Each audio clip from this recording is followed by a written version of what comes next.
Bismillahirrahmanirrahim. Assalamualaikum warahmatullahi wabarakatuh. Alhamdulillah. Allahumma salli ala nabiyina Muhammad wa ala alihi wa sahbihi wa man nasarahu wa wala, amma ba'du.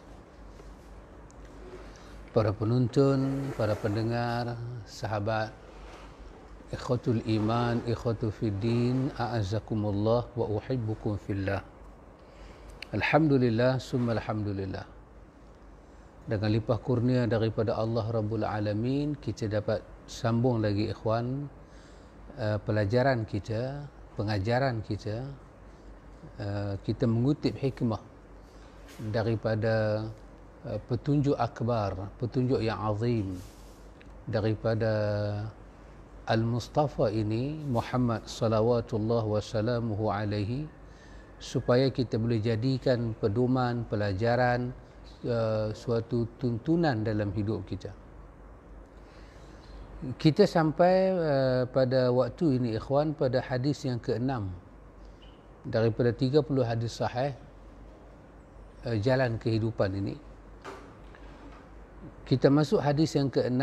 Hadis kata dia, an Anas radhiyallahu anhu qala, عن أنس رضي الله عنه قال قال رسول الله صلى الله عليه وسلم إن الله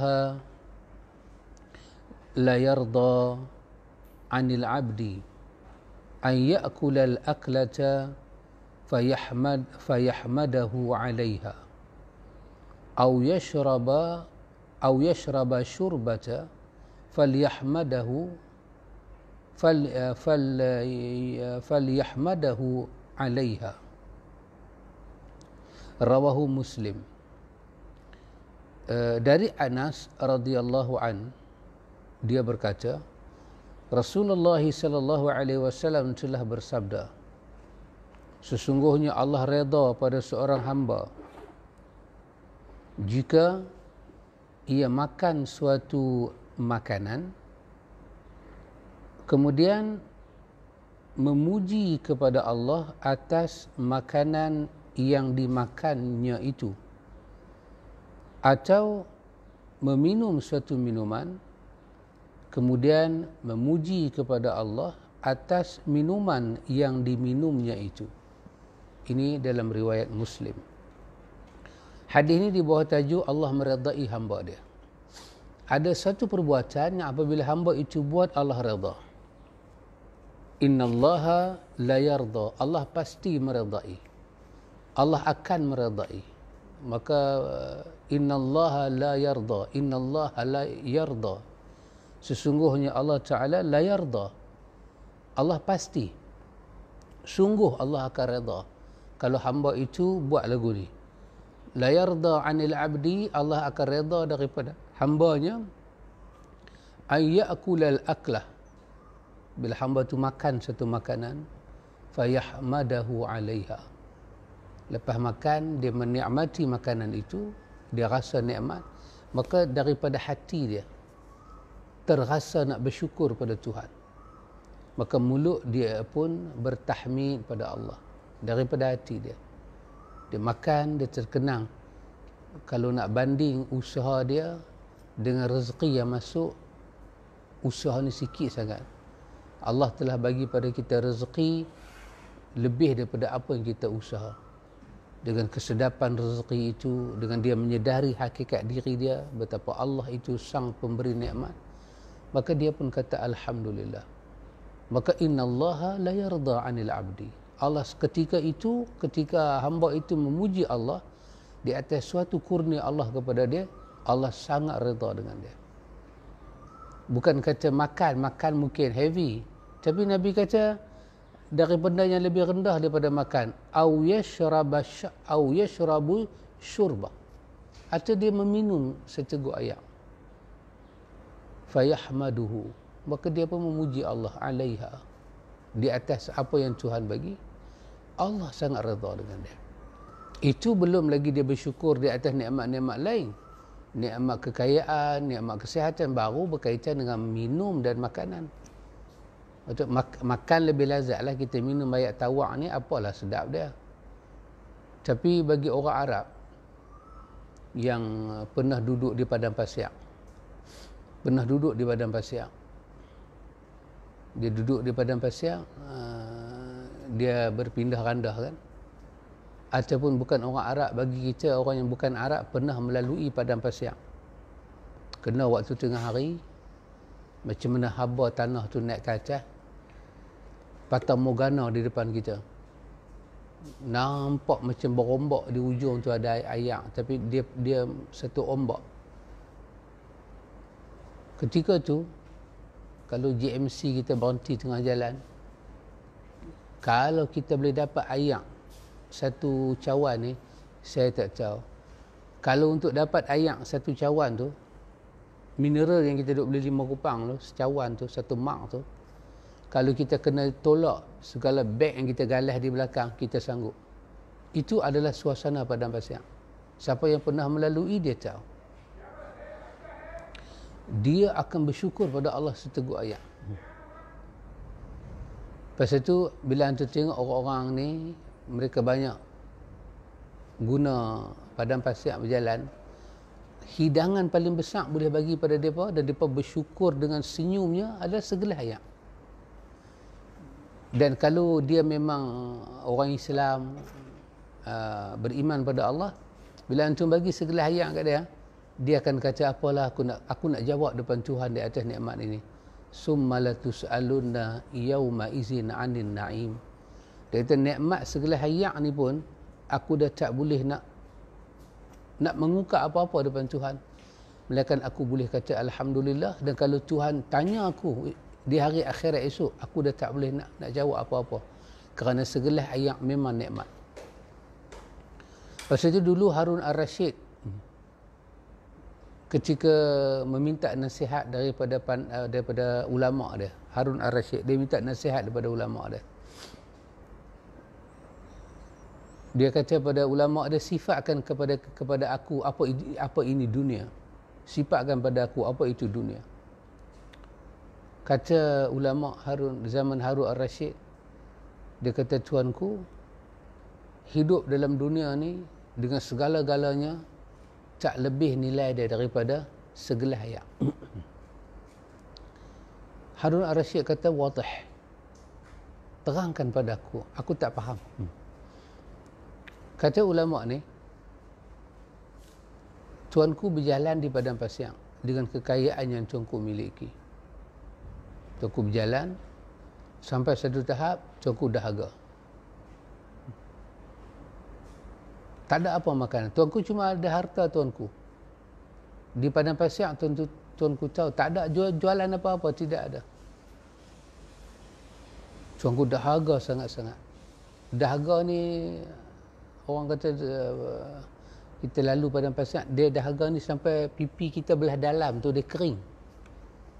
Kita rasa kering. Dia bibir mulut kita ni dia pecah. Dia boleh pecah, dia boleh jadi membengkak dan dia boleh jadi retak. Dia keluar darah. Lepas tu lidah kita ni dia akan jadi macam kerah. Suara kita mula akan hilang. Kita nak telan air liak dalam balik pun kita rasa sakit. Macam kita rasa ada benda kasar masuk dalam badan. So kita akan nganga lagu tu. Pecah ni semua ni pecah. Itu suasana padang pasir. Tuanku dahaga, tuanku jadi satu orang yang zama'u, lapar air. Tiba-tiba ada satu orang lalu depan tuanku. Dia kata pada tuanku, saya ada air. Tapi untuk dapat segelas air untuk kau minum ni, dia kata kau kena beli. Ulama ni kata Patih rasa tuanku mesti beli.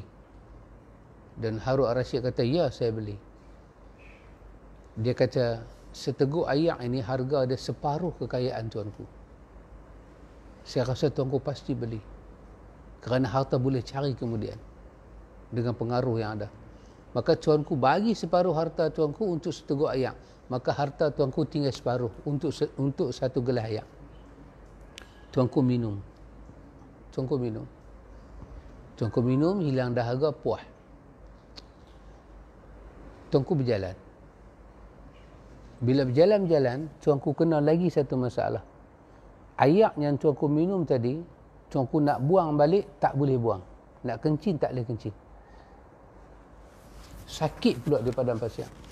Sakit pula. Tak boleh tahan, tak boleh tahan. Saya pernah tengok orang yang sakit tak boleh kencing, merangkak. Badan nak berdiri macam kita tak boleh dah, merangkak. Nak pergi tarah rokok dengan sujud dah, tak boleh tahan, sakit. Hari-hari dia sakit sangat, sakit. Tuanku jumpa dengan satu orang, dia kata pada tuanku dia ada ubat. Kalau makan ubat ni boleh kencing. Tapi harga ubat ni separuh kekayaan tuanku. Maka patut rasa tuanku akan jual. Tuanku akan bagi harta tuanku untuk dapat ubat tu. Maka keluarlah air yang tuanku minum. Bila air tu keluar, dia keluar juga sebanyak segelas air yang tuanku minum tadi. Tuanku hilang separuh harta untuk minum air, tuanku hilang lagi separuh harta untuk perubatan, untuk keluarkan air tu. Tuanku, itulah makna kehidupan. Kita tak pernah dapat lebih melainkan apa yang Tuhan tentukan. Kalau Tuhan tentukan banyak tu, kita gembeling tenaga banyak mana pun, banyak itulah kita dapat. Kalau kita tidak gembeling tenaga pun, banyak itulah kita dapat. Maka kita hidup untuk makan dan untuk sihat. Kita akan hilang seluruh kekayaan kita. Harun Ar-Rasyid kata, cukup. Aku telah mendapat pelajaran daripada nasihat kamu. Inilah ikhwan makna nikmat yang Allah Ta'ala bagi pada manusia. Bila kita dapat nikmat Tuhan, makan, minum, kerana itu kita tak pandang nikmat itu apa. Yang kita pandang nikmat itu datang daripada Tuhan. Sekecil mana pun kita syukur. Bila kita kata alhamdulillah, apa dia punya tasawur dia punya gambaran dia apa? Pertama, kita iktiraf bahawa Allah Ta'ala itu pemegang nikmat. Ini sangat penting ikhwan. Bila seorang hamba mengiktiraf Tuhan dia pemberi nikmat, ini sangat penting. Dia mengakui nikmat itu dari Tuhan dia. Bahawa dia dapat makanan, dia dapat minuman bukan daripada usaha tulang pak kerak dia semata-mata, tidak titik di situ, dia hanya koma.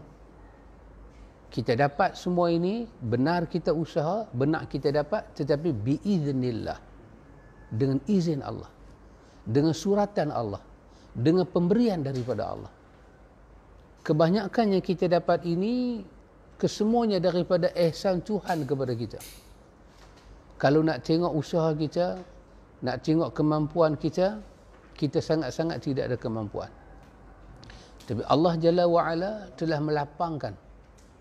Allah Ta'ala telah membuka rezeki dia untuk kita. Kita dapat.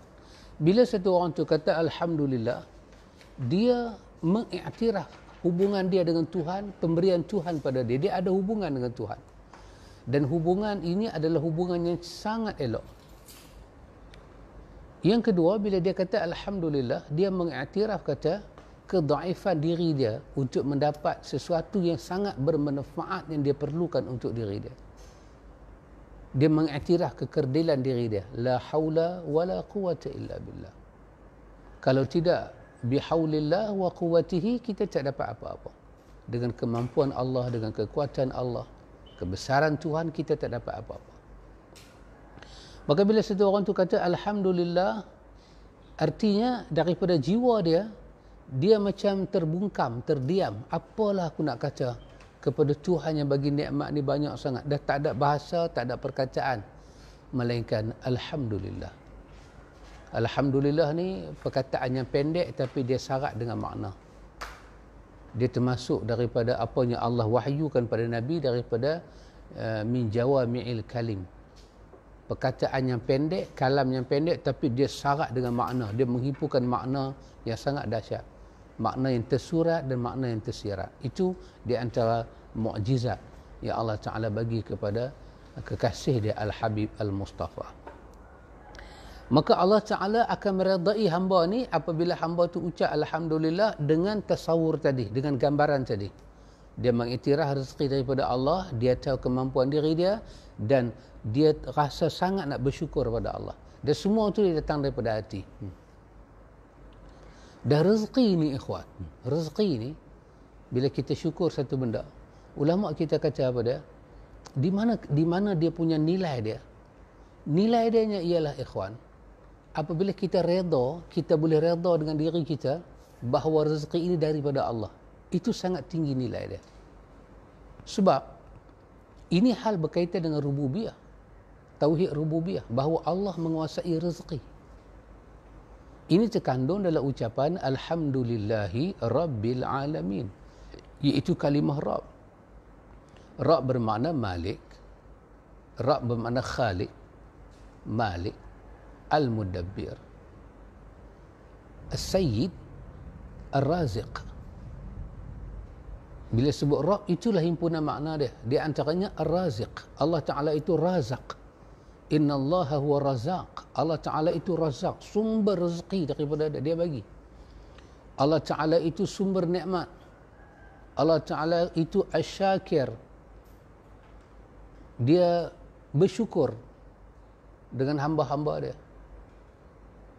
Bila kita kata Alhamdulillah, artinya apa yang sedang kita olah dalam diri kita, dalam jiwa kita, bahawa kita mula mengiktiraf rezeki ini satu perkara yang kita boleh cari, tapi kita tak boleh confirm kita dapat.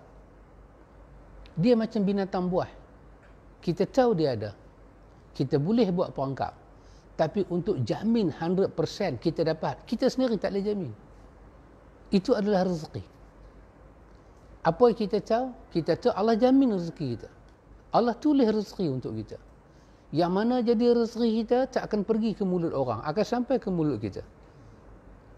Tapi banyak mana bila kita tak tahu.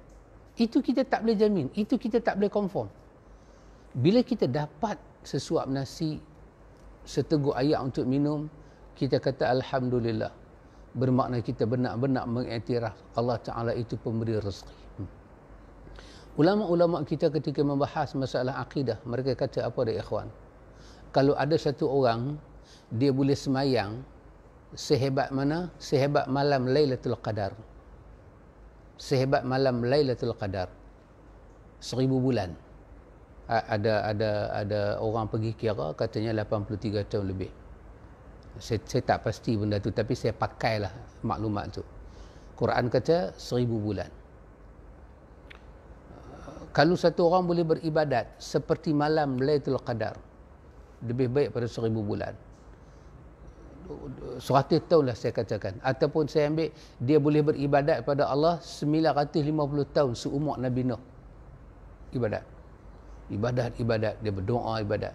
Tetapi andai kata dalam hati dia tidak meyakini rezeki itu daripada Allah, seluruh ibadat dan 950 tahun tidak diterima oleh Tuhan. Dia mesti beriman bahawa Allah pemberi rezeki. Bukan pada usaha dia, bukan pada fikiran dia, bukan pada tulang pak kerak dia. Rezeki tidak bersumber daripada situ. Rezeki daripada Tuhan. Maka kerana itu kata para ulama, dan saya sendiri pernah mendengar mulut para ulama menyebut, perkara yang paling susah dalam hidup kita ini ialah untuk meyakini Allah mengatur rezeki kita. Itu paling susah dalam hidup. Mencari rezeki lebih senang daripada meyakini Allah bagi rezeki. Sebab orang mencari, dia yakin dengan pencarian dia. Tetapi meyakini Allah bagi rezeki, itu satu bab lain. Sampai orang kata, iyalah memang aku dapat lah. Kalau aku tak cari, aku tak dapat. Itu bab lain. Bila aku, memanglah aku dapat. Memanglah aku senang, pasal aku usaha, pasal aku cari. Bab itu bila dia bercakap, dia terlupa kata Allah Ta'ala itu sumber bagi rezeki. Ikhwan, para ulama kata kepada kita, saya angkatkan perkataan para ulama ini kerana saya rasa ada manfaat dia. Para ulama kata kepada kita, ijtihaduka fima dhumina laka wa taqsiruka fima tuliba minka dalilun ala intimasi al-basirah minka, ala intimasi al-basirah minka. Ijtihaduka fima dhumina laka, kau berijtihad di atas apa yang telah Tuhan jamin pada engkau. Wa taqsiruka fima tuliba minka, dan engkau taksir atas apa yang Tuhan tuntut pada engkau. Dalilun, itu adalah petanda, itu adalah dalil ala timasil basirati minka, bahawa mata hati engkau kabok, bahawa mata hati kau pudar. Kau bersungguh-sungguh ke atas apa yang Tuhan jamin pada engkau, dan engkau taksir di atas apa yang Tuhan tuntut pada engkau. Taksir ni apa dia? Kau melalaikan, kau tak bagi perhatian, kau alpakan atas apa yang tuliba minka, apa yang Tuhan tuntut pada engkau. Kau buat kerja sungguh-sungguh atas apa yang telah dijamin, dan engkau melalaikan, tak bagi perhatian di atas apa yang dituntut atas engkau. Maka itu adalah dalil ala timasil basirati minka. Dalil kata mata hati kau sudah kabok dan kau tak akan nampak Tuhan. Baik ikhwan, apa maksud kata ini? Bukan hadis. So lagi sekali saya kata, kata-kata ni kalau kita nak ambil boleh ambil, tak mau ambil pun tak apa. Dia kata-kata para ulama ketika mereka membahas hal berkaitan dengan sifat razak Tuhan, sifat Tuhan pemberi rezeki. Kerana dalam hadis ni kata Allah bersyukur dengan satu hamba bila dia makan, dia minum, dia kata alhamdulillah. Allah redha, la yarda anil abdi. Allah pasti Allah akan tunjukkan keredaan daripada hamba itu. Jadi kita ini ijtihad, maksudnya apa? Bersungguh-sungguh, bekerja kuat fima dhumina laka, atas apa yang Tuhan janji pada kita. Apa Tuhan janji pada kita, ikhwan? Para ulama kita kata, pertama sekali Allah janji apa pada kita? Allah jamin rezeki kita ada. Itu janji Tuhan. Itu Allah Ta'ala sendiri kata dalam ayat 40 dalam surah Ar-Rum. Allah kata, Allahu alladhi khalaqakum summa razaqakum summa yuhyikum hal min syurakaikum man yaf'alu min zalikum min syai'in subhanahu wa ta'ala amma yushrikun.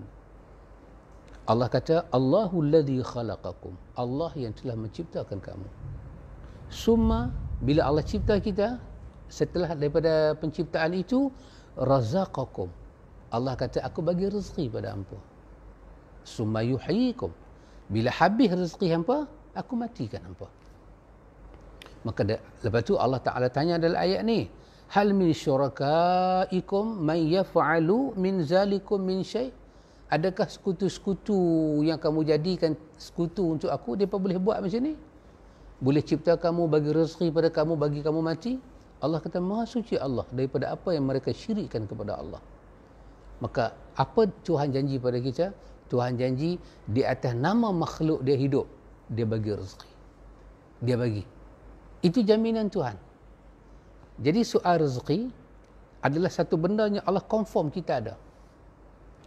Sehingga Allah Ta'ala katakan kepada kita dalam ayat dia, dalam surah Al-Ankabut ayat 60, Allah katakan, wa ka'ayyim min dabbatin la tahmilu rizquha Allahu yarzuquha wa iyyakum wa huwa as-sami'ul alim. Allah kata, dan tidaklah ada binatang dabbah daripada binatang-binatang ni semua ni, melainkan kata Allah, Allah lah yang tanggung rezeki mereka. Wa iyyakum Allahu yarzuquha wa iyyakum, Allah bagi rezeki kepada binatang-binatang ni, dan Allah bagi rezeki kepada kamu. Jadi ada makhluk Allah Ta'ala nama binatang, yang kalau kita marah orang, kita kata, hang jangan jadi binatang. Allah kata binatang tu ada rezeki dia. Takkanlah kamu manusia yang dilantik menjadi khalifah dengan kemuliaan, dengan keistimewaan daripada Adam, lepas tu jadi pula umat Muhammad, dihantar Nabi dan Rasul, binatanglah bagi rezeki, kamu Allah tak bagi rezeki? Kenapa begitu bimbang kamu dengan rezeki daripada sisi Allah? Tengok, satu. Apa dia? Allah jamin rezeki kita. Satu. Yang kedua, apa dia ikhwan? Allah jamin apa dia? Allah jamin kepada kita sebab rezeki datang. Ini jaminan Tuhan yang tak perlu kita bimbang. Tadi Allah jamin rezeki kita ada. Ini Allah jamin pula sebab membawa kita pada rezeki. Sama ada usaha, sama ada orang kata lak, kita punya ong, nasib kita ke apakah, sebab pada rezeki Allah jamin. Ada. Sebab apa kita dapat rezeki? Sebab kita keluar daripada rumah. Sebab itu Allah buat. Allah boleh halang sebab. Tapi Allah kata, dah aku jamin sebab itu ada. Sebab apa kau dapat rezeki lebih? Sebab anak kamu. Sebab tu aku jamin. Kamu akan dapat rezeki dan aku jamin sebab-sebab rezeki itu pada kamu. Kemudian yang ketiga, Allah Ta'ala janji apa, ikhwan? Allah janji kepada kita, apa yang menjadi milik kita tak akan sampai dalam perut orang. Halanglah manusia. Nabi berulang kali kata kepada Abdullah bin Abbas kan. Nabi kata, kalau seluruhnya menghalang satu rezeki untuk sampai pada kamu, kalau Allah nak bagi sampai, halangan itu tidak bermanfaat. Tapi kalau semua nak bagi pada kamu manfaat, Allah menghalang manfaat itu, demi Allah, Nabi kata, kau akan kena mudarat. Lepas itu kita kata, Allahumma la mani'a lima a'taita wa la mu'tiya lima mana'ta. Tuhan tidak akan terhalang apa yang kau nak bagi pada aku, dan tidak akan dapat memberi pada aku apa yang kau halang.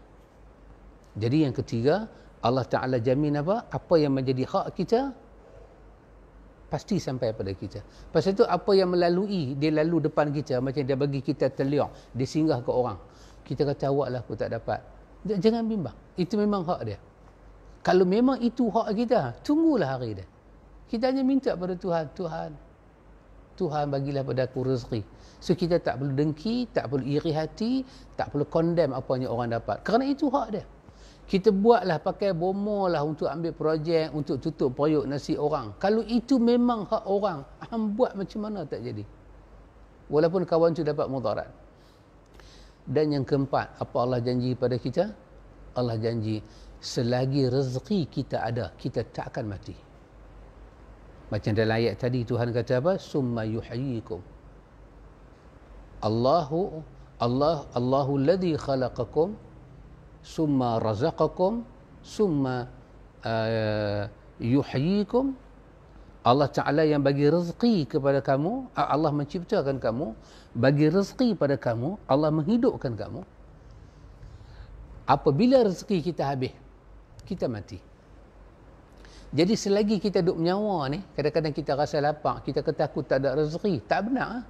Sebab bila rezeki kita habis, kita mati. Lepas itu, tu tengok orang yang sakit di hospital tu berlambak. Kadang-kadang orang tu kena sakit, ikhwan, daripada bau sampai kaki tak boleh bergerak. Tapi tak mati-mati. Orang lain duk pergi suap makan ke dia. Tak boleh makan kot mulut, jolok straw masuk ke hidung, bagi makan.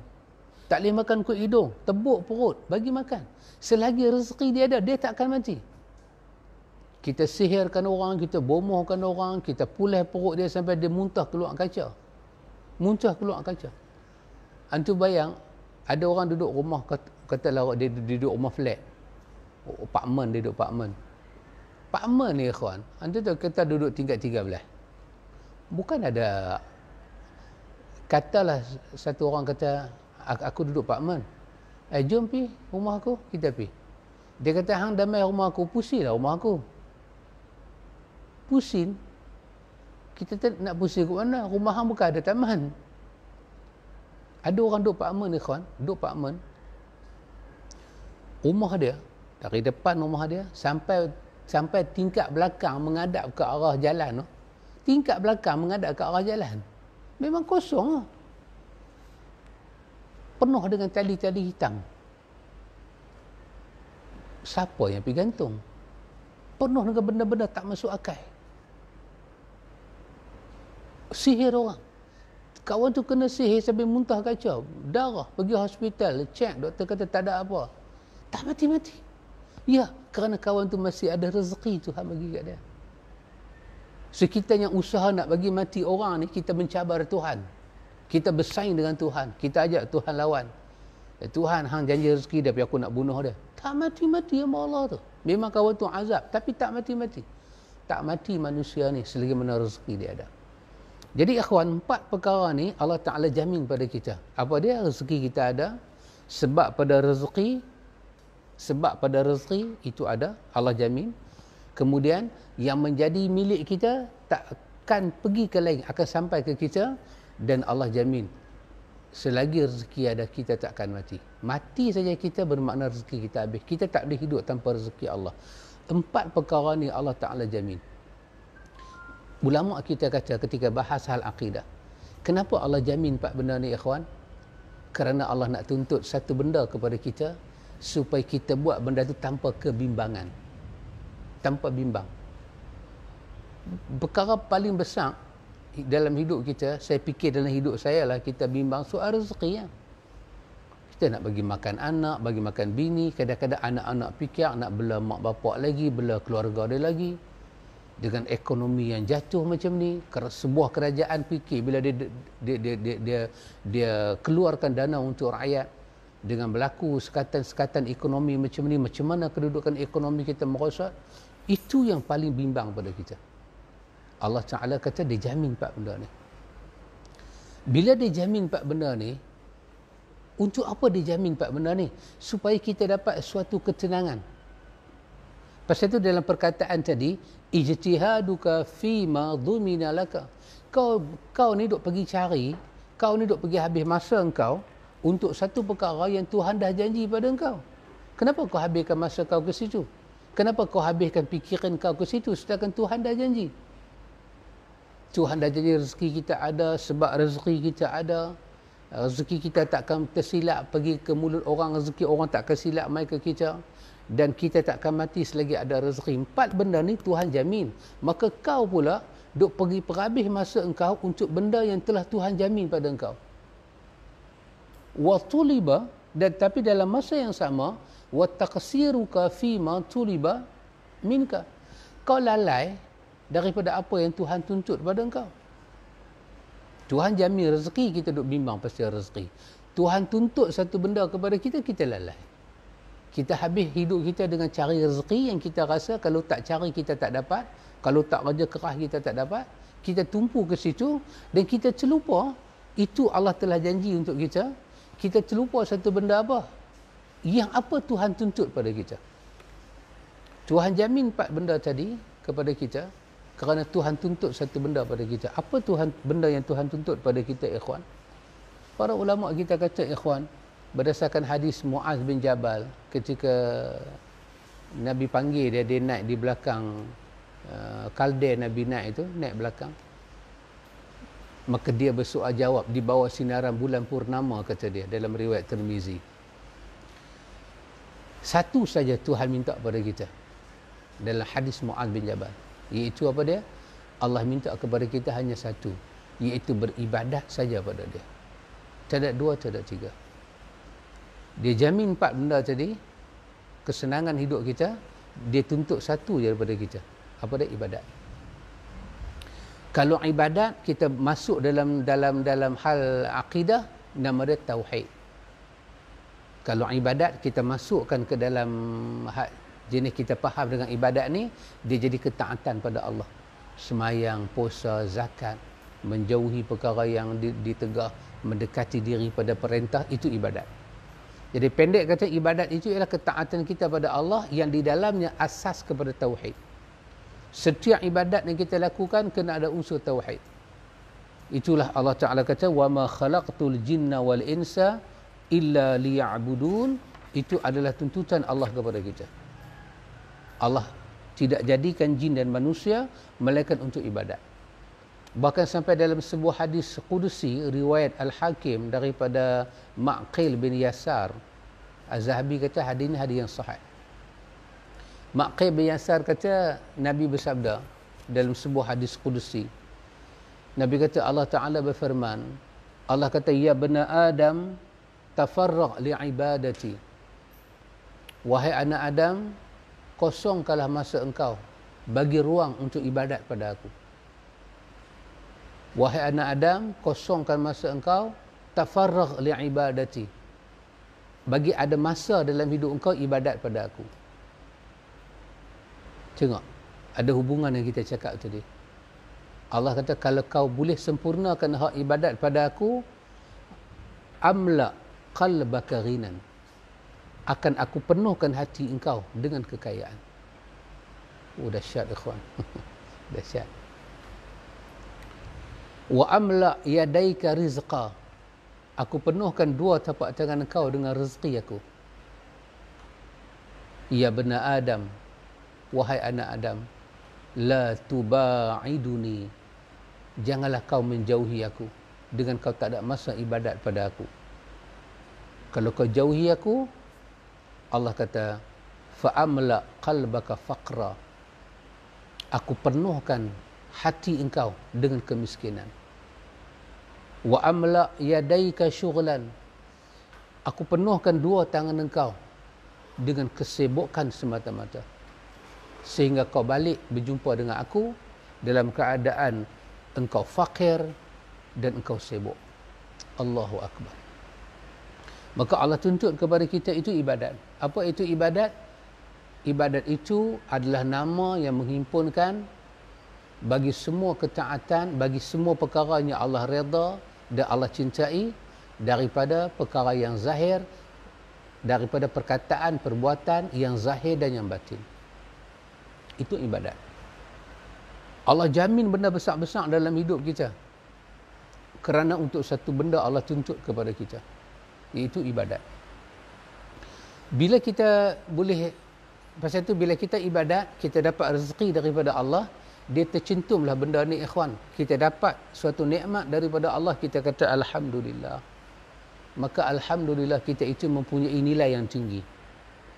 Ikhwan, para ulama kita kata, para ulama kita sebut ketika mereka membahas perkara ini, dalam hal berkaitan dengan perkara ini, perkara kita disuruh syukur kepada Allah Ta'ala, perkara bahawa nilai kesyukuran itu, walaupun kita hanya minum seteguk air, kata alhamdulillah, sebelum minum bismillah, lepas minum alhamdulillah, Allah sangat redha. Kenapa ikhwan? Kerana ini hamba, ini adalah seorang hamba yang hati dia tak risau tentang Tuhan uruskan hidup dia. Kalau kita boleh bersungguh-sungguh, kita bersungguh-sungguh macam tak percaya rezeki kita Tuhan sediakan, kemudian kita melalaikan apa yang Tuhan tuntut pada kita, benda Allah tuntut kita taksir, kita lalaikan, kita tak bagi perhatian, benda yang Allah jamin, yang tu kita pergi cari macam mana Tuhan tak jamin, macam mana tak boleh pegang jaminan Tuhan, macam mana tak boleh pakai. Tuhan memang Tuhan jamin, tapi jangan percaya sangat. Sampai masuk waktu sembahyang pun kita tinggal tuntutan Tuhan pada kita, kerana kita nak cari makan. Seolah-olah kalau kita tak bekerja, time solat tu kita pergi solat, kita nanti mati. Tuhan tak jamin apa-apa, sedangkan Allah jamin. Kita bersungguh-sungguh, kita macam tak pandang jaminan Tuhan, dan kita mentaksir, kita melalaikan apa yang Tuhan tuntut pada kita. Itulah tanda kata hati kita pelang kabut. Karena nanti tuntutan Tuhan pada kita yang satu tadi, ibadat, kita tak boleh buat dengan sempurna.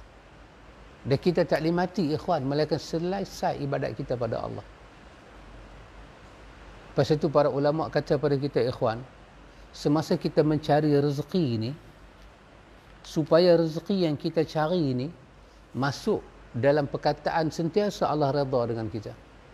Para ulama kita kata sekurang-kurangnya kita kena jaga 5 perkara. Siapa pun saya, siapa pun orang yang keluar pagi-pagi pergi market, pergi berdagang, hatta jual kata ayak soya tepi jalan, malam-malam buka warung gerai burger meniaga tepi jalan, siapa pun kita, hatta korporat besar-besar pun, bila dia mencari rezeki, dia kena tunjuk kata bahawa dia bergantung sepenuhnya pada Allah. Dia tak boleh tunjuk dalam keadaan kata dia ni macam tak percaya dengan apa Tuhan janji kat dia. Pasal itu lahir perkataan tadi, ijtihaduka,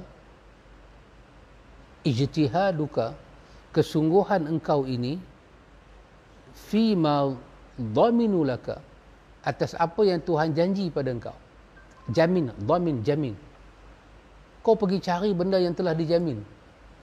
Kalau dalam contoh yang para ulama tulis dalam syarah perkataan ni, dia kata seperti mana satu orang raja, dia ambil satu orang rakyat bekerja dalam istana dia.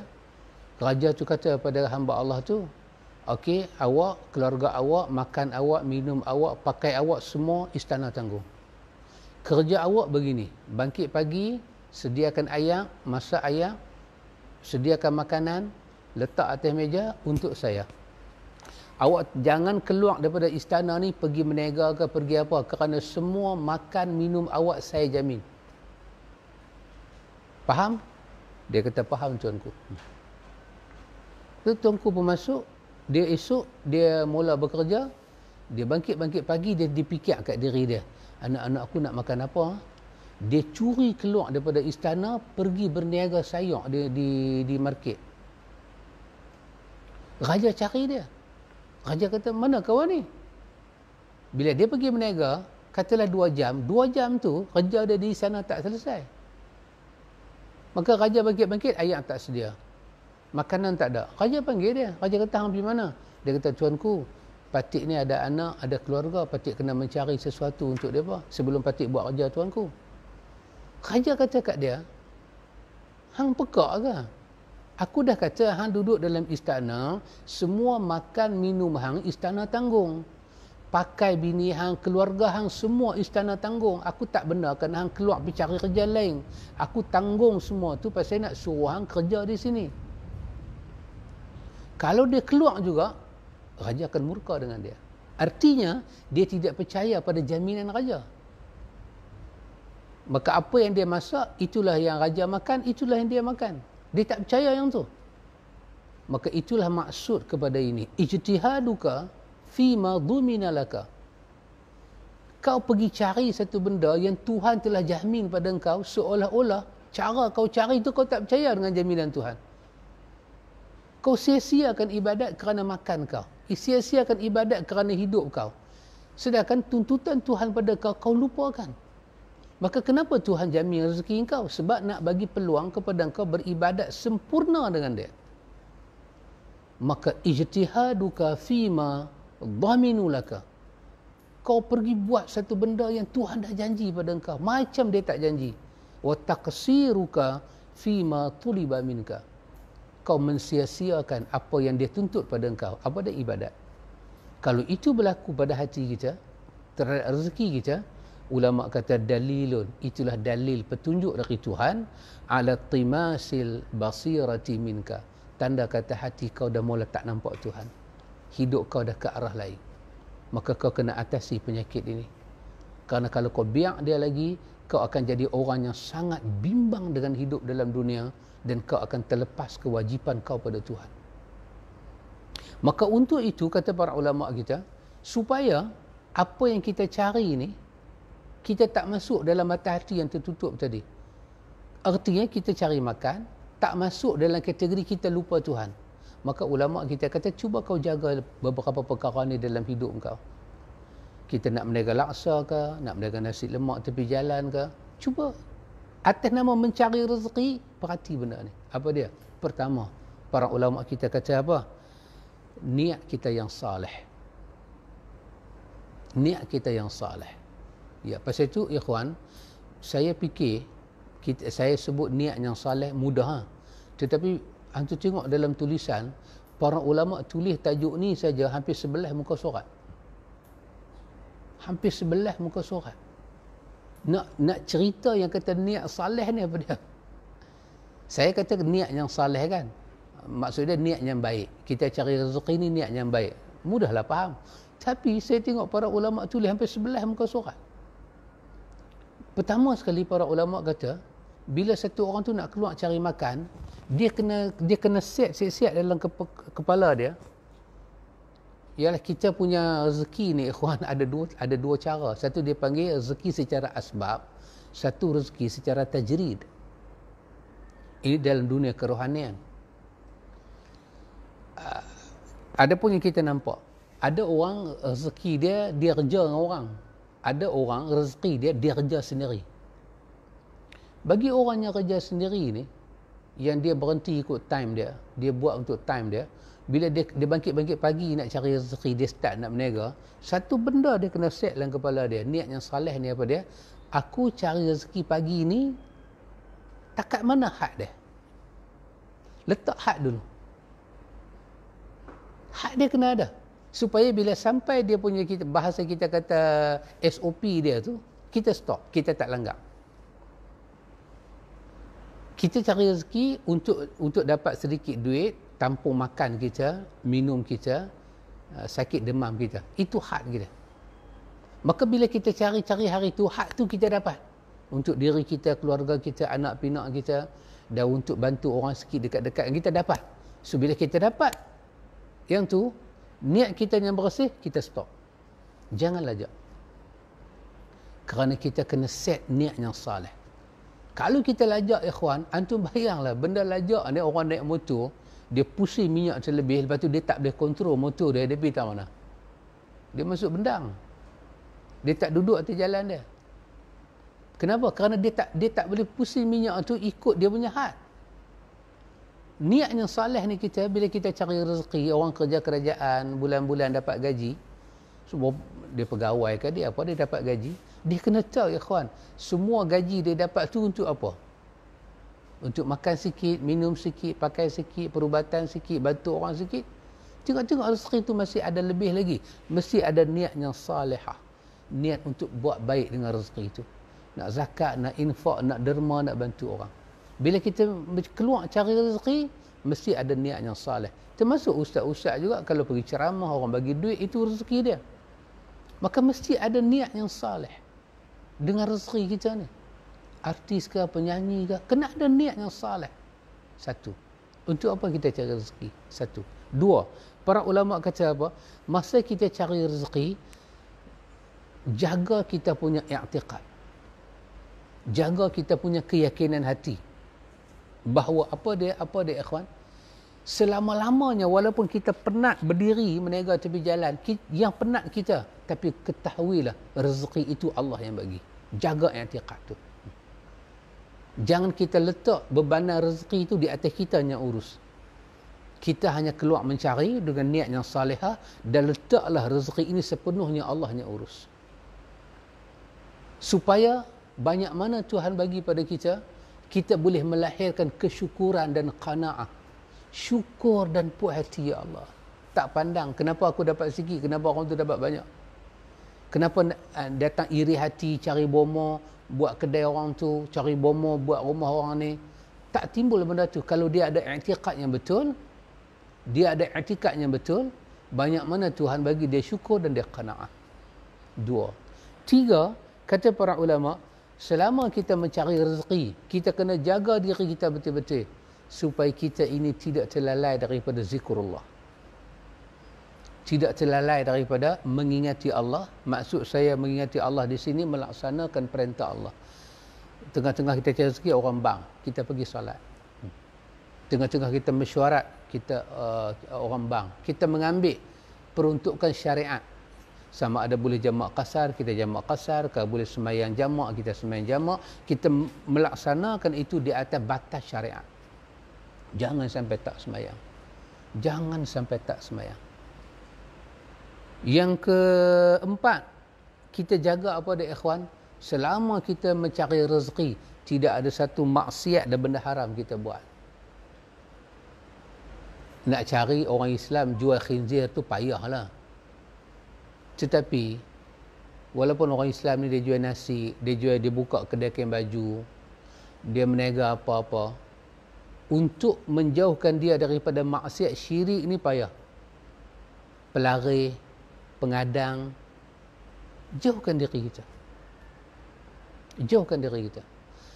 Katalah hari ni kita meniaga, 10 hari kita meniaga, kita kena ain orang. Kena buatan orang. Kita meniaga tak dapat apa. Orang main kedai kita tak nampak kita meniaga. Ketahuilah ikhwan, itulah yang Tuhan nak tentukan pada kita. Andai kata kita meniaga 10 hari itu, orang tak buat apa pada kita, tetap kita tak dapat rezeki. Kerana 10 hari itu Allah nak uji kita. Kebetulan Allah bagi asbab, orang tu buat.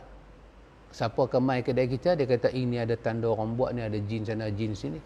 Kita kata patut 10 hari saya meniaga tak dapat apa.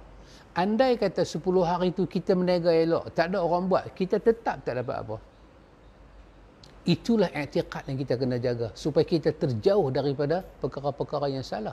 Sebab setiap perkara yang kita buat salah syirik ni ikhwan, dalam hidup kita di dunia, kita akan tanggung beban dia di hadapan Tuhan. Sakit kepala ni pun tak boleh tanggung beban dia ikhwan. Kena migraine pun rasa nak hantuk kepala di pokoknya. Sakit. Tambah kita nak tanggung bebanan hidup kita puluh tahun di hadapan Tuhan. Syirik adalah satu bebanan yang paling teruk kita kena tanggung. Maka selama kita mencari rezeki, jauhkan diri kita daripada maksiat dan pelanggaran kepada hukum Tuhan, terutama hukum tauhid. Dan yang akhir, para ulama kata pada kita, selama kita mencari rezeki, hadirkan dalam hati kita sifat muraqabah. Kita diawasi oleh Allah. Rasakan pengawasan Tuhan. Rasakan Tuhan mengintai kita. Tuhan duk tengok kita, gerak-geri kita. Para ulama kata pada kita, ikhwan, kalau kita boleh ingat, kita jadikan perkara ini sebagai prinsip dalam kita mencari rezeki, subhanallah ikhwan, kita akan terhindar daripada kufur nikmat. Apa dia ikhwan? Niat yang salihah dalam cari rezeki. Tak kiralah kerja apa-apa, makan gaji ke, kerja sendiri ke, atau macam ustaz ni pun, nak kata makan gaji pun tak, nak kata kerja sendiri pun tak, tapi duit masuk. Dalam ilmu dia kata tajrid. Kita dapat satu rezeki tanpa usaha. Tajrid. Dan itu satu perkara yang Tuhan akan tanya akhirat esok. Kita orang susah, kita duduk. Tanpa musim macam ni, PKP ni, segi orang tu hantar englok, segi orang ni hantar englok, tak buat apa. Dia berbeza dengan sahabat lain, dia kena keluar cari kerja. Orang nama ustaz, tempoh-tempoh macam ni, duduk saja, duit sampai. Saat ni orang tu hantar, saat lagi Abang Man hantar, saat lagi Tuan Haji Mudir hantar, saat lagi orang ni hantar, saat lagi orang tu hantar, saat lagi duit datang daripada Kuala Lumpur. Semua ni datang kepada kita. Semua ni datang kepada kita dan kita kena ada niat yang salihah, niat yang baik, ikhwan. Allah bagi rezeki secara tajrid. Tajrid ni maksud dia apa? Rezeki datang tanpa kita buat apa-apa. Ada orang dapat rezeki secara asbab. Dia kena buat itu, kena buat ini. Asbab tu dia dapat, asbab ni dia dapat. Allah bagi rezeki. Rezeki masuk. Kesyukuran kita pada Allah tu macam mana, ikhwan? Kadang-kadang rezeki ni dia main dengan terlalu mudah sangat, dia boleh buat kita rosak. Yalah, duit siapa tak mau, ikhwan? Kalau orang habaq dalam englok tu ada lipan, tak mau lah. Tapi kalau orang habaq dalam englok tu ada kepala agung, siapa tak mau? Kepala ikan pun orang cari. Tapi kena ada niat yang salihah. Sebab dia boleh merubah kita. Bila kita keluar cari rezeki, siapa pun kita, ikhwan, kena ada niat yang salihah. Yang kedua apa dia? Jaga i'tiqad kita. Selama-lamalah kita kena ingat, bukanlah usaha, bukanlah khetiak kita inilah kita bergantung. Ini semua pemberian daripada Allah. Sebab kita usahalah banyak mana. Kalau takat tu Tuhan nak bagi, takat tu Tuhan bagi. I'tiqad kita bahawa Allah itu Ar-Razzaq. 2, 3. Jangan kita lalai daripada zikrullah, mengingati Allah, melaksanakan tuntutan kita pada Allah. Dalam cari rezeki, jaga riba, jangan makan hak orang, jangan tipu orang, jangan menyia-nyiakan amanah orang, jangan tidak melaksanakan amanah dengan betul, jangan tinggal solat. Jangan time kerja itu pergi buat benda-benda yang tak dibayar kita untuk itu. Jaga. Yang keempat apa dia? Jaga tidak ada maksiat kepada Allah. Pelanggaran, terutama pelanggaran dalam tauhid. Kadang berebut nak naik pangkat sampai cari bomoh. Dan yang kelima, kita jaga apa? Jaga muraqabah kita kepada Allah. Ikhwan, kelima-lima perkara ni kalau kita boleh jaga, dia menyelamatkan kita daripada apa? Satu, dia menyelamatkan kita daripada kita hasad kepada nikmat yang Tuhan bagi ke orang lain. Kalau kita boleh jaga benda ni. Kalau kita boleh ingat 4 benda yang Tuhan jamin pada kita, 1 perkara yang Tuhan tuntut pada kita, dan kita boleh ingat 5 cara mencari rezeki yang baik ini, dia akan menyelamatkan kita daripada apa? Daripada kita hasad kepada rezeki orang. Hasad kepada rezeki orang inilah boleh membawa manusia kepada sampai buat benda-benda yang merepek. Wa min syarri hasidin idza hasad. Dia boleh sampai kepada orang tu sihir orang, fitnah orang, rosakkan rumah tangga orang. Kenapa? Dengki dia. Dia tak puas hati dengan nikmat orang dapat, dia tak dapat. Kenapa benda tu ada kepada dia, ikhwan? Kerana dia tidak tahu Allah Ta'ala itulah Ar-Razzaq yang mengurus rezeki kita, ikhwan. Demi Allah, ikhwan, benar-benar kita dapat ini adalah pemberian daripada Allah. Bukanlah di atas kebijaksanaan kita sangat, ikhwan. Ikhwan, ikhwatul iman, ikhwatul fiddin, Itulah yang Nabi sebut kepada kita, setiap kali nikmat Allah Ta'ala tu sampai pada kita, walaupun seteguk ayak kita dapat, kita kata Alhamdulillah. Kita tahu seteguk ayak ni Allah yang bagi. I'tikad kita Allah yang bagi, ikhwan. Dan kita merasa Allah nak tengok kesyukuran kita. Alhamdulillah. Dalam suasana itulah, innallaha la yarda 'anil 'abdi, Allah sangat meredai satu hamba bila hamba itu an ya'kulal aklata, hamba itu makan satu makanan, fayahmadahu 'alaiha, dia memuji Allah di atas nikmat itu, au yashrabu syurbata, dia minum seteguk air, secawan air, fayahmaduhu 'alaiha, dia pun memuji Allah di atasnya. Di atas itu, di atas keyakinan itu, di atas lisan itu, di atas hati perut yang macam tu, Allah akan redha dia. Walaupun dengan semulut nasi masuk dalam mulut, dia kata Alhamdulillah. Walaupun dengan seteguk ayak masuk mulut dia, basah tekak dia kata Alhamdulillah, Allah redha dia, Allah jaga hidup dia dunia, Allah masukkan dia dalam syurga di hari akhirat. Maka balasan bagi orang yang bersyukur, la azidannakum, Allah tambah hidup dia. Itulah pelajaran, pengajaran, jalan kehidupan yang kita dapat daripada hadis kita yang ke-6, Allah meredai hamba dia. InsyaAllah ikhwan, panjang umur, sihat badan. Kita akan sambung hadis yang ke-7 esok. Dahsyat juga hadis ni, berkaitan dengan sebelum-sebelumnya, iaitu tajuk dia, kebangkitan sesuai dengan kematian. Macam mana Allah bangkit kita di hari akhirat, dia bersesuaian masa hari kita mati itu macam mana. Hari ini kita dengar berita kematian seorang tokoh besar dalam Malaysia, tokoh besar. Saya ingat bukan kata dalam Malaysia, sampai Singapura, sampai Brunei, sampai Indonesia, tokoh besar, iaitu tuan guru kita, Datuk Ismail Qamus. Allahumma ghafir lahu warhamhu wa'afihi wa'afu anhu wa akrim nuzulahu ووسع مدخله واغسله بالماء والثلج والبرد ونقه من الخطايا كما ينقى الثوب الأبيض من الدنس وأبدله دارا خيرا من داره وأهلا خيرا من أهله وزوجا خيرا من زوجه وأدخله الجنة وأعيذه من عذاب القبر وفتنته ومن عذاب النار. Itu kematian. Bagaimana manusia mengolah hidup dia, begitulah dia akan mati. Tokoh seperti Datuk Ismail Qamus membangkitkan suasana beragama dalam Malaysia. Dulu sekitar itu saya ingat ada beberapa tokoh yang mereka keluar menghidupkan.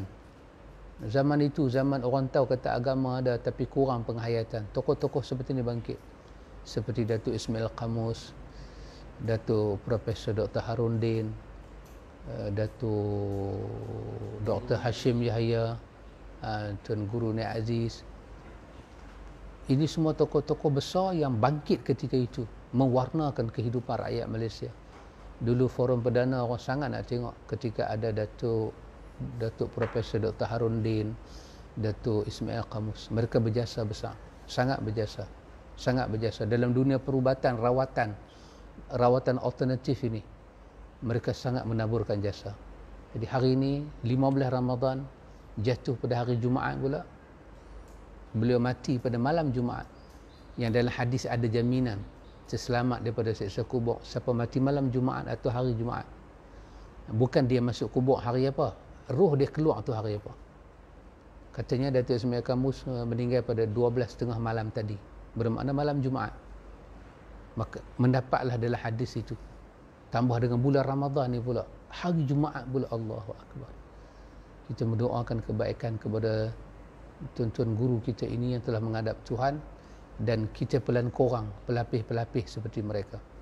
InsyaAllah kita tengok hadis yang akan datang, kebangkitan sesuai dengan kematian. Ada soalan, Encik? Kita tengok soalan dulu, sahabat.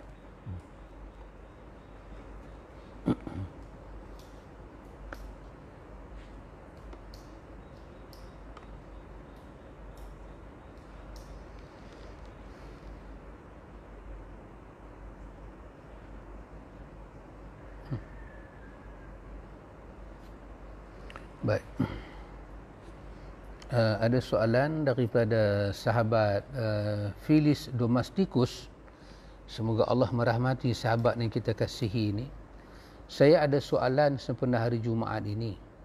Apakah bacaan selawat yang pendek dan apakah bacaan selawat yang sesuai dibaca sepanjang hari Jumaat atau hari lain ketika di luar solat? Wallahu ta'ala alam, Allah ta'ala maha mengetahui. Sahabat Filis Domesticus, kalau kita melihat kepada sirah selawat, sependek-pendek selawat, Allahumma salli ala Muhammad, Allahumma salli ala Muhammad, ataupun Allahumma salli ala Nabiyyina Muhammad. Itu sependek-pendek. Dan selawat ini kita boleh pakai di luar salat. Yang dituntut kita kan, satu hari bagi 100 kali selawat. Apakah selawat ini? Allahumma salli ala Muhammad ataupun Allahumma salli ala Nabiyyina Muhammad. Boleh. Kalau selawatnya sempurna, kalau kita nak dia panjang, dia indah, nak pakai luar salat, pakailah selawat yang kita baca dalam tahiyat akhir. Itu sangat indah. Dalam hadis Muslim, sahabat kata, ya Rasulullah, kami tahu bagi salam pada engkau, tapi kami tak tahu nak selawat pada engkau. Macam mana nak start kalimah-kalimah berselawat kepada engkau? Kami tak tahu. Maka Nabi pun tak tahu. Nabi sengap. Tiba-tiba Jibril turun daripada langit, membawa selawat yang kita baca dalam salat ini. Allahu Akbar. Selawat ini sangat akbar, sangat azim, mengatasi segala selawat lain. Bacalah selawat ni. Luar salat kita baca. Kalau dalam salat kita baca dalam tahiyat, kita baca selawat kan, Allahumma salli ala Muhammad wa ala ali Muhammad kama sallaita ala Ibrahim wa ala ali Ibrahim, tu sampai fil alamin innaka Hamidum Majid. Itu adalah selawat, orang dinamakan dengan selawat Ibrahimiyah, selawat Nabi yang paling agung yang tu. Itu boleh baca dalam solat, memang dibaca dalam tahiyat akhir, dan itu boleh baca di luar solat, memang sempurna. Tapi sependek-pendek selawat, Allahumma salli ala Muhammad, Allahumma salli ala Nabiyyina Muhammad. Inilah selawat yang paling akbar, paling azim. Tinggallah selawat-selawat lain, selawat tafrijiyah ke, selawat ahmadiyah ke, semua tinggal. Itu semua tidak ada jaminan pun. Itu semua rekaan orang lain dengan fadilat yang tidak ada dalam hadis. Tapi selawat ini sabit daripada lisan Nabi Muhammad. Baca selawat ni. Baca satu, Allah bagi 10. Baca 10, baca 100. Satu hari baca 100. Imam Syafi'i juga menyebut dalam kitab dia Al-Um tentang amalan malam Jumaat dan hari Jumaat. Dia juga menyebut tentang perbanyakkan selawat. Dia ada hadis menyebut selawat. Kamu selawat pada aku, Nabi kata, Allah hantar selawat tu mai kat aku, dan aku tahu setiap umat yang berselawat pada aku, Allah bagi tahu. Allah bagi tahu. Nabi kata, Allahu Akbar. Jadi selawatlah kat Nabi dengan rasa syukur, mengenang kelebihan dia, kerasulan dia, keutamaan dia, jasa dia pada kita. Selawat dengan penuh ketenangan, kedamaian, dan rasakan betapa barakah selawat tu. Allah dan para malaikat berselawat kepada Nabi. Wahai orang yang beriman, berselawatlah pada dia. Jadi itu jawapan kepada sahabat Filis Domesticus kita. Soalan yang kedua daripada sahabat Anwar Khan. Anwar Khan. Ni Anwar Khan Sungai Petani ke? Anwar Khan, semoga diberkati. Assalamualaikum Ustaz. Seseorang yang bangun makan sahur, apakah sudah dikira ada niat hendak berpuasa atau wajib baca niat puasa dengan lisan lagi? Wallahu ta'ala alam, sahabat Anwar Khan, Allah Ta'ala maha mengetahui. Saya fikir para ulama kita dalam perkara ni sangat sepakat, iaitu urusan niat berada di hati, tak ada kena mengena dengan lisan. Niat bermakna apa dia? Niat bermakna suatu iradah, suatu qasad, suatu ingatan, kemahuan hati nak melaksanakan satu benda dengan bersungguh-sungguh. Itu niat. Satu orang dia bangkit pukul 5. Masa dia bangkit pukul 5 tu, hati dia tahu tak dia bangkit apa? Ataupun dia bangkit macam orang mamai jalan macam hantu Cina lagu tu, tak tahu apa. Bila dia bangkit, otak dia berjalan tak? Ni sahur ni, makan sahur. secara tasawur, gambaran dia makan sahur tu, dia tahu esok dia kena puasa kan. Bila itu dia nampak secara satu gambaran, maka dikatakan dia telah ada niat, dah sah niat dia. Dia tak perlu baca nawaitu sauma ghadin dah dalam hati dia, tak perlu baca sahaja aku puasa esok hari dah. Niat ni bermakna suatu azam, satu orang tu bulat hati untuk melaksanakan perintah Allah, perintah puasa di esok hari dan mencari keredaan Allah. Bulat hati dia. Tempat niat di mana sempadan waktu niat? Waktu niat bermula masuknya waktu maghrib dan berakhirnya orang bang subuh. Bang maghrib itu bermula waktu niat, dah boleh niat dah, macam sehari kita buka puasa maghrib, buka puasa kita dah boleh niat dah puasa untuk esok punya hari Sabtu. Dan masa tu panjang sampailah orang bang subuh. Bila orang bang subuh, terberhentilah niat untuk puasa wajib, untuk puasa Ramadan. Puasa Ramadan, puasa nazar, puasa qada, puasa kafarah. Ini 4 puasa, dah satu lagi puasa dam, 5 puasa. 5 puasa ni dipanggil puasa wajib, dan niat untuk puasa wajib mesti pada waktu malam, iaitu bila jatuhnya matahari dan sebelum naik balik matahari besok. Itu border dia. Adapun kalau puasa tu puasa sunat, maka boleh niat di waktu siang dengan beberapa syarat. Katalah kita nak puasa Isnin, kita tak bangkit sok malam tu, bangkit kita pergi kerja 7 pagi, bangkit 7 pagi, hati ni kuat nak puasa Isnin, boleh tak kita niat lagi? Boleh. Dengan kita jaga, dengan kita kena pastikan ada 2 benda. Ada 2 benda tak berlaku. Pertama, belum masuk waktu zuhur, matahari tak gelincang. Yang kedua, kita belum makan apa-apa. Kita boleh puasa sunat di siang hari. Walaupun pukul 10, pukul 11, kita boleh niat. Tapi kalau puasa tu puasa wajib, tak boleh. Kerana dalam hadis puasa wajib tempat niat dia malam. Maka itu jawapan saya kepada sahabat Anwar Khan. Ini sahabat Anwar Khan, dan juga untuk sahabat kita Anwar yang tidak Khan ini. Amboi cengih muka, senyumlah sikit. Ada soalan lain, Encik?